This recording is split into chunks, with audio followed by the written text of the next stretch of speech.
கர்த்தருடைய பரிசுத்த நாமத்திற்கு மகிமை உண்டாகட்டும். இந்த நாளிலும் கர்த்தர் நமக்கு தரக்கூடிய நல்வார்த்தை மத்தேயு 6வது அதிகாரம் 14வது வசனம். மனுஷருடைய தப்பிதங்களை நீங்கள் அவர்களுக்கு மன்னித்தால் உங்கள் பரமபிதா உங்களுக்கும் மன்னிப்பார். பிரியமானவர்களே, நம்மிடத்தில் ஒருவர் தவறாக நடந்து கொண்டாலோ, கோபப்படுத்தினாலோ அல்லது பொய்யான குற்றச்சாட்டை சொன்னாலோ நமக்கு உடனே கோபம் வருவது இயல்புதான். ஆனால் அந்த கோபத்தை வெளிக்காட்டாமல் அமைதியாய் கடந்து போக பழகியவர்களுக்கு சாந்த குணத்தை ஆண்டவர் தருகிறார். இது ஒரே நாளில் வந்துவிடாதுதான். ஆனால் ஆவியானவர் நமக்குள் கர்த்தருடைய வார்த்தையை நினைப்பூட்டும் பொழுதெல்லாம் அந்த சாந்த குணம் நமக்குள் கொஞ்சம் கொஞ்சமாக வரும். அந்த சாந்த குணம் இருந்தால்தான் மற்றவர்களை நாம் மன்னிக்க முடியும்.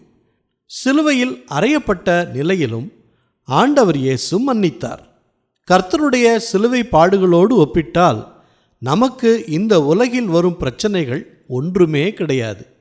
அப்படிப்பட்ட சூழ்நிலையிலேயும் ஆண்டவர் மன்னிக்கும்போது நாமும் சிறிய விஷயங்களுக்கெல்லாம் மன்னிக்க முடியாதா? மனுஷருடைய தப்பிதங்களை நாம் மன்னிக்கும்போது நமக்கு மனதில் இருக்கும் பாரங்கள் குறையும். நம் வாழ்வும் ஆரோக்கியமாக இருக்கும்.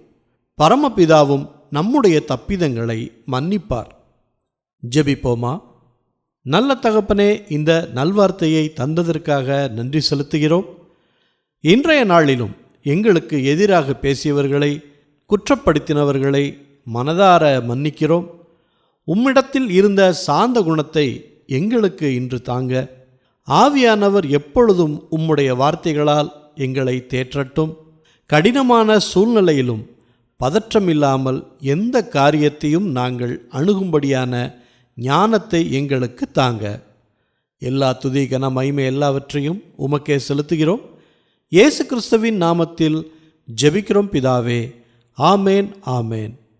இந்த நல்வார்த்தையை மற்றவர்களுக்கும் பகிருங்கள். அவர்களுக்கும் கர்த்தருடைய ஆசீர்வாதம் கிடைக்கட்டும். கர்த்தர் உங்களையும் உங்கள் குடும்பத்தாரையும் அளவில்லாமல் ஆசீர்வதிப்பாராக. ஆமேன்.